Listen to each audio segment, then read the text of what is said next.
So in the second video, we're going to be talking about the biopsychosocial causes of depression.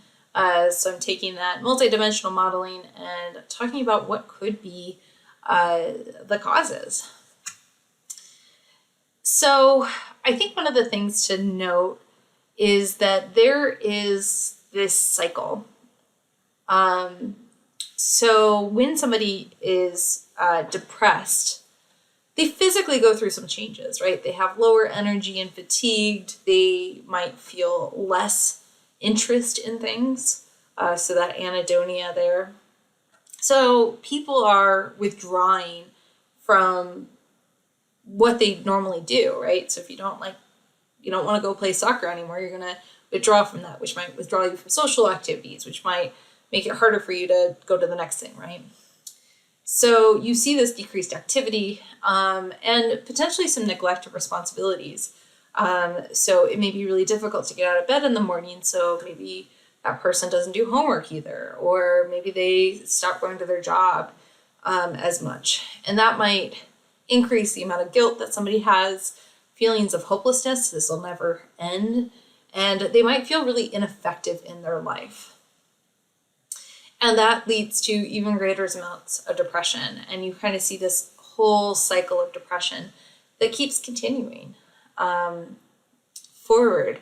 And that's why it can be so hard to get out of and break that cycle. I will show a link or send a link to the short video. But in this short video, you can watch it and you'll see that she really describes a lot of that kind of like, oh, well, I stopped losing, I was no longer interested in this. And so I stopped going. I stopped doing the things that I normally do. And that just made her more depressed. If we're thinking about the psychological factors, so we can almost think about this, to go back, our vicious cycle of depression, some of that could be behavioral, right? So if you are no longer getting reinforcements in your life, that can be really hard to break out of that cycle. Another thing is something that is called the cognitive triad. So basically, this is having negative thoughts about the world, yourself, and the future. So again, this is kind of that feelings and attitudes that makes it really hard for somebody to feel good. If you are having thoughts like everyone is against me because I'm worthless and inadequate and I'll never be good at anything, again, it's really hard. It's kind of like, well, why try? So this could be one of the motivating factors, or where you would have a lack of motivation to do anything because you're having these really negative thoughts and you don't think it's going to get any better. I just want to say, if you are in a state where you are feeling this way, do know that it's not true. There is always hope of things getting better. And it's really hard to see that sometimes, but, that's why one of the things that we like to do in cognitive behavioral therapy is really thinking about whether or not these thoughts are actually accurate. And they're 90% of the time not. Another thing that can happen is something called learned helplessness. Your book kind of covers this with Marty Seligman, who ended up being the pioneer of positive psychology, but he started by, in a behavioral lab where he was shocking little dogs. And what they found out is that if you don't give that dog an escape from the shock, eventually they just stop trying to escape the shock, even though there might be a way out. So they related this to depression, right? So if you no longer have control over the reinforcements, so that, the rewards that you're getting in your life, you may perceive that you have a lack of control, right? So there's a lot of stressors happening. You feel like, no, there's no control that I have. So you might feel helpless and hopeless. And so this learned helplessness is kind of like, yeah, I can't get out of my current state, so why try? And that again can lead to more of those depressive symptoms, right? So that helplessness and hopelessness are part of the symptoms of depression. And this might be one of the reasons that people get to that point. There's also something called rumination. So this is a way that we handle and deal with our emotions. So in this case, what we see is that we tend to keep focusing on our feelings and what that means. And this is way more common for people who experience depression. So some thoughts: what is wrong with me for this thing to keep happening? What did I do to deserve this? Why did the things always happen to me? I feel so awful. I feel terrible. So rather than problem solving and rather than moving to the next step of, yeah, I do feel terrible, now what?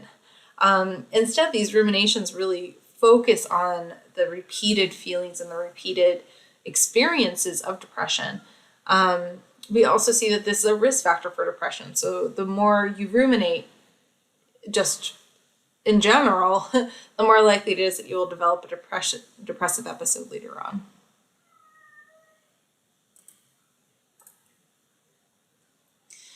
And this all gets me to, this may be biological or social, is that gender has a huge, there's a big difference between men and women when it comes to depression. Women are twice as likely to get depression, have depression at younger ages, more frequent and longer lasting episodes of depression. So I guess something I didn't really clarify was that major depressive disorder comes and goes. So somebody could be depressed and then they start feeling better, and then maybe 6 months or a year down the line they might get another depressive episode.